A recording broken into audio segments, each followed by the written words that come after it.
Hello friends, welcome to PW only IAS। देखो, अभी 2-3 दिन की बात की जाए तो टेररिज्म का मुद्दा बहुत ज़्यादा हाईलाइटेड अभी दिखाई दे रहा है, जिसमें अभी गार्जियन के द्वारा एलिगेशन लिए लगाए जाते हैं कि इंडियन गवर्नमेंट की तरफ से अपनी इंटेलिजेंस एजेंसी रॉ के थ्रू पाकिस्तान में कुछ किलिंग्स कराई गई हैं। वहीं दूसरी तरफ कल एक इंटरव्यू में हमारे डिफेंस मिनिस्टर राजनाथ सिंह जी ने ये कहा कि अगर हमें कोई भी पोक करने की कोशिश करेगा इन टर्म्स ऑफ टेररिज्म और इंडिया की पीस को थ्रेटन करने की कोशिश करेगा तो हम उसके घर में घुसकर उसको मारेंगे। तो ये चीज़ें कहीं ना कहीं टेररिज्म को एक बार फिर से हाईलाइट करती हुई दिखाई दे रही है। और यहाँ पर एक बड़ी इंपॉर्टेंट चीज़ क्या निकल के आई कि इंडिया के पास में कैपेबिलिटी डेवलप हो चुकी है और इस बात को मोर और लेस पाकिस्तान भी समझ चुका है। ये बात भी यहाँ पर राजनाथ सिंह जी ने अपने इंटरव्यू में कही। तो इन्हीं बातों को हम एनालाइज करेंगे कि एक्चुअल में क्या है इसका बैकग्राउंड, क्यों गार्जियन ने इस तरीके से एलिगेशन लगाए, क्या वो बिल्कुल बेसलेस है या कुछ एविडेंसेस भी हैं। और इसके अलावा इंडिया की ये जो अप्रोच है जिसमें ये कहा गया कि हम घर में घुस के मारेंगे, तो इस अप्रोच को क्या बोलते हैं, किस तरीके से अभी तक इंडिया ने टेररिज्म को टैकल करने के लिए रिसेंट टाइम में डिफरेंट एफर्ट्स लिए हैं। तो इन्हीं बातों को हम अच्छे से एनालाइज करने की कोशिश करेंगे।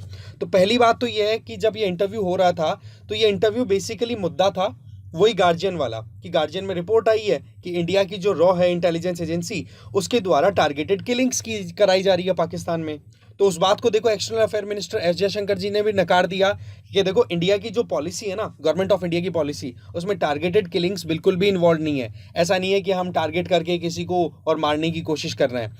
बट वहीं दूसरी तरफ राजनाथ सिंह जी से भी ये वेरीफाई करने की कोशिश की गई। तो अगेन राजनाथ सिंह जी ने भी यही कहा कि अगर हमें कोई परेशान करने की कोशिश करेगा तो हम छोड़ेंगे नहीं। अदरवाइज हमारा कोई ऐसा कोई इंटेंट नहीं रहता कि शांति से चल रहे अगर कोई माहौल को हम डिस्टर्ब करने की कोशिश करें। आप इंडिया की हिस्ट्री को उठा करके देखो, क्या इंडिया ने कभी अपनी तरफ से कुछ इस तरीके से किसी की ज़मीन हड़पने की कोशिश की, चला करके किसी को परेशान किया? तो कैसे कोई एलिगेशन लगा सकता है? और ये एलिगेशन जो हैं वो बिल्कुल बेसलेस हैं। तो कहने का मतलब ये हो गया कि इंडिया अपनी टेरिटरी को डिफेंड करेगा, ये तो देखो इंडिया के लिए प्रायोरिटी है। बट इंडिया किसी दूसरे की टेरिटरी में घुस के परेशान करे, ऐसे हमारी ना तो पॉलिसी रही है और ना हम इस चीज़ को बिल्कुल सपोर्ट करते हैं। तो इस बात को लेकर के अपने आप में एक माहौल सा बना हुआ है। तो ऐसे में हमें एक तो बड़ी इंटरेस्टिंग बात ये समझनी होगी कि गार्जियन ने जो बात कही ये क्यों कही। देखो, होता क्या है कि 2019 के बाद में पाकिस्तान के अंदर बहुत सारे टेररिस्ट, बेसिकली पाकिस्तान में तो उनको टेररिस्ट नहीं मानते, उनको तो भगवान के बराबर पूजा जाता है। हमारे लिए जो टेररिस्ट्स हैं उनकी बैक टू बैक किलिंग्स देखी गई है। और इस बात को लेकर के ये एलिगेशंस लगाए गए इंडिया पर कि इंडिया जो है वो national security point of view से टारगेटेड किलिंग्स करा रहा है। तो इस बात को सिरे से खारिज कर दिया गया है। अब इस चीज़ में कहाँ पर कितनी गहराई है, इसको हमें थोड़ा समझना होगा। वैसे ये जो बात कही है ना कि भाई हम तो घर में घुस के मारेंगे, ये कोई पहली बार नहीं है। इंडिया इस चीज़ के बारे में ऑलरेडी काम भी कर चुका है। जैसे उरी अटैक हुआ था तो उसके बाद में हमने एक सर्जिकल स्ट्राइक कंडक्ट कराई। दूसरा, उसके बाद में पुलवामा अटैक हुआ था 2019 में, आपको ध्यान है, ठीक है, चुनाव के आसपास में ही। अगेन वही बात है कि अभी चुनाव आपको पता 19 तारीख से स्टार्ट होने वाले हैं। तो यहाँ पर इंडिया पाकिस्तान का मुद्दा वैसे ही गर्मा जाता है, राइट। तो इस जगह पे यहाँ पर क्या इशू आ रहा है कि वापस से कोई ऐसा इंसिडेंट ना हो जाए। तो इस बात को इंडिया पहले से टैकल करना चाहता है। तो इस अप्रोच को क्या बोलते हैं? Pre emptive anti terror approach. Pre emptive का मतलब कि आपको लगे कि कोई खतरा है, उस खतरे को होने से पहले ही आपने खत्म कर दिया। तो ये चीज जो है ना, ये कहीं ना कहीं इंडिया लेकर के चलता है। बट अगेन किसी की टेरिटोरियल सॉवरेनिटी या फिर ये कहें कि इंटीग्रिटी को हम कॉम्प्रोमाइज करने में बिल्कुल भी विश्वास नहीं करते हैं। और ये बात बार बार में हमने बोल भी दी है। अब ध्यान रखें कि गार्जियन के द्वारा जो रिपोर्ट पब्लिश हुई है, वैसे आपको ध्यान होगा कि हमने बालाकोट एयर स्ट्राइक भी की थी, वही पुलवामा अटैक के बाद में वो हो गया हमारा।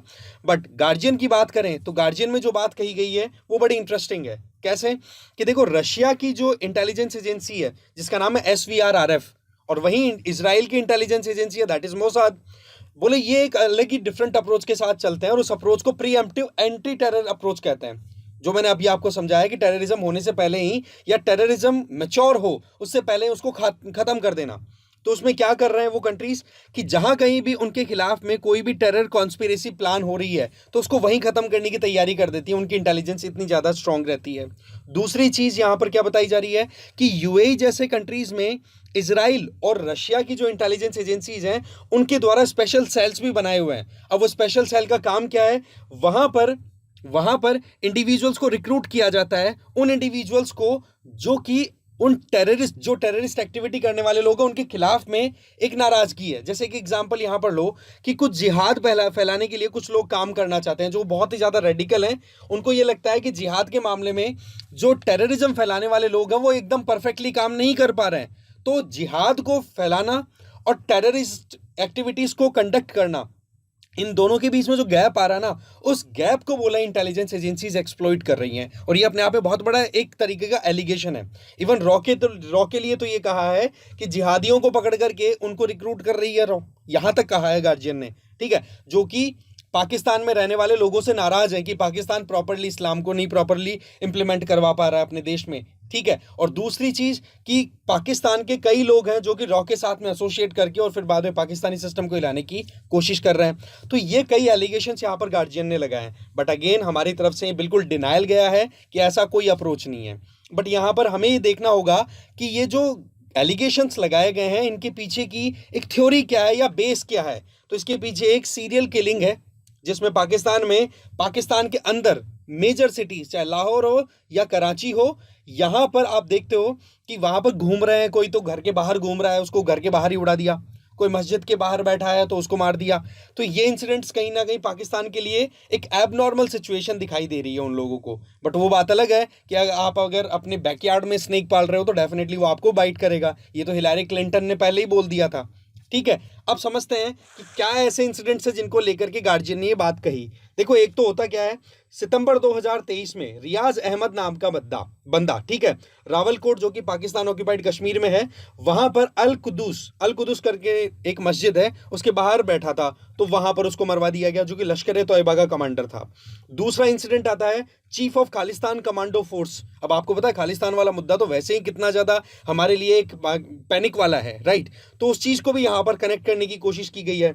तो पाकिस्तान में वो बंदा है परमजीत सिंह नाम से, तो वो लाहौर में अपने रेजिडेंस के आसपास में रोम कर रहा था, घूम रहा था, तो मई 2023 में उसकी किलिंग हो जाती है। इसके अलावा लश्कर ए तोयबा का एक और इंडिविजुअल मौलाना जियाउर रहमान, उसको कराची में मार दिया जाता है। और जैश ए मोहम्मद का शहीद लतीफ, जो कि 2016 में जो पठानकोट एयरबेस पे जो अटैक हुआ था ना, उसमें इन्वॉल्व है वो बंदा, उसको सियालकोट में अक्टूबर 10 2023 को मार दिया जाता है। तो ये तो बड़े चेहरे हैं जिनको लेकर के पाकिस्तान खुद इस चीज को लेकर के हैरान है। अब देखो, इनके पीछे सबसे इंपॉर्टेंट चीज क्या है कि यहां पर इंडिया का इन्वॉल्वमेंट ना होते हुए यहां पर पाकिस्तान की जो आंतरिक कलेश है ना, वो प्रॉब्लम क्रिएट कर रहा है। तो ये चीजें इंडिया ने बिल्कुल क्लियर कर दी है। बट अगेन हम प्रीएम्प्टिव अप्रोच को लेकर के चलते हैं, बट उन पॉइंट्स पर हम ज्यादा स्टैंड करते हैं जब हमारी इंटरनल पीस, हमारी स्टेबिलिटी को कोई छेड़े। तो अदरवाइज हम किसी दूसरे कंट्री में घुसे, इस तरीके का हमारा ना तो पॉलिसी है ना कोई अप्रोच हमने अभी तक अपनाई है। तो ये चीज गवर्नमेंट ऑफ इंडिया की तरफ से क्लियर है, ठीक है। अब देखो, टेररिज्म की अगर बात की जाए ना, तो 90s के टाइम पे जो हाल था वो तो देखो 2000s में ही नहीं रहा, और 2000s का जो टाइम था उससे 2011 के बाद में और भी ज़्यादा रिड्यूस कर दिया गया है। देखा जाए तो इसके नंबर्स की बात करें तो हिंटरलैंड में तो इतनी ज़्यादा देखो अटैक्स हुए नहीं है, बट यस जम्मू कश्मीर की बात करें तो ये मामला 2018 तक थोड़ा सा बड़ा था, जिसमें पत्थरबाजी का कई इंसिडेंट उठे भी थे, राइट। बट उसको फिर कंट्रोल कर लिया गया। अभी देखा जाए तो मोर और लेस वहाँ पर जनता भी कहीं ना कहीं हमारी स्टैब्लिशमेंट, हमारी आर्मी का इनका कॉपरेशन दे रही है। बट हाँ, वो पूंछ वाला जो अभी लेटेस्ट इंसिडेंट आया है उसमें हम समझ सकते हैं कि अफ्स्पा जो है, ठीक है, आर्म फोर्सेस को जो स्पेशल पावर दी जाती है उस एक्ट के तहत कुछ गड़बड़ियां भी हो रही हैं। बट अगेन 100 काम अगर अच्छे करने जाओगे तो 2 काम गलत हो ही जाते हैं, वो वाली चीज़ है।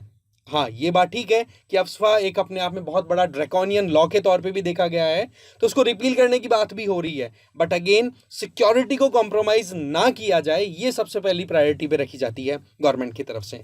इसके अलावा नॉर्थ ईस्टर्न रीजन की बात करें तो वहाँ पर देखो इंसर्जेंसी अभी भी बहुत हद तक कंट्रोल करना पॉसिबल नहीं हो पा रहा है। इसीलिए गवर्नमेंट ऑफ इंडिया की तरफ से, आपको पता है अमित शाह जी ने तो ये कह दिया था कि नॉर्थ ईस्ट में जो हमारा free movement regime with Myanmar, उसको भी हम वहाँ पर अब फेंसिंग करवा देंगे। तो उसके ऊपर भी बहुत बड़ा पैसा इन्वेस्ट करने की गवर्नमेंट ऑफ इंडिया की प्लानिंग है। इसके अलावा एस जयशंकर जी तो साफ साफ कहते हैं कि देखो, ट्रेड एंड टेररिज्म दोनों साथ नहीं चल सकते। टॉक्स, टेररिज्म साथ साथ नहीं चलेंगे, और हम किसी को प्रॉब्लम में नहीं डालते, अगर हमें कोई प्रॉब्लम में डाले तो ये बात ठीक नहीं होगी। तो ये स्टैंड इंडिया का एकदम क्लियर है। बट वहीं दूसरी तरफ देखा जाए तो देखो, पाकिस्तान ऑक्यूपाइड कश्मीर में भी कहीं ना कहीं आवाज़ें उठ रही है कि भाई हमें कहाँ से कहाँ ला करके रख दिया है, है। अब आप देखते हो कई तो ऐसे कंपैरिजन दिखाए जाते हैं जहां पर पाकिस्तान ऑक्यूपाइड कश्मीर और दूसरा हमारी तरफ जो कश्मीर के लोग हैं उनके पास में कितना डेवलपमेंटल एक डिफरेंस दिखाई देता है। बट ओवरऑल देखा जाए तो पीओके में भी एक मूवमेंट अभी चल रहा है जिसके बारे में हमने प्रीवियसली कवरेज दे लिया है अच्छे से। बट चाइना वाला जो मुद्दा आता है ना, वहां पर कहीं ना कहीं हमें और ज्यादा अपने आप को स्ट्रांग करने की जरूरत है।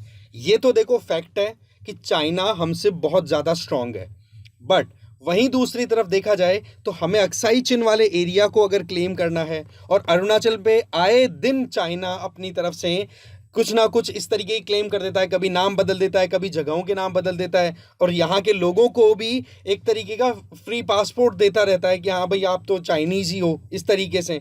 तो ये चीज़ें भी कहीं ना कहीं हमारे लिए प्रॉब्लमेटिक है। तो चाइना को टैकल करना भी ज़रूरी है, बट अगेन हमारे लिए कहा जाता है ना सिक्योरिटी के अंदर कि 2.5 फ्रंट हमारे लिए बहुत ज़्यादा रिस्की है।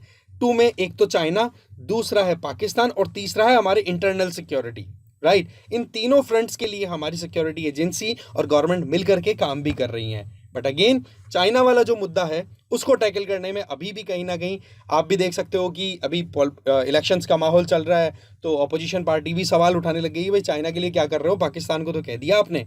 बट अगेन बहुत कुछ कर लिया है और बहुत कुछ करना बाकी है जो कि हमें अभी आगे करना है। ठीक है, अब देखो जी आपके सामने क्वेश्चन है, इस क्वेश्चन का आंसर आपको दे देना है कमेंट बॉक्स में। ठीक है, इस वीडियो में इतना ही है। Thank you very much.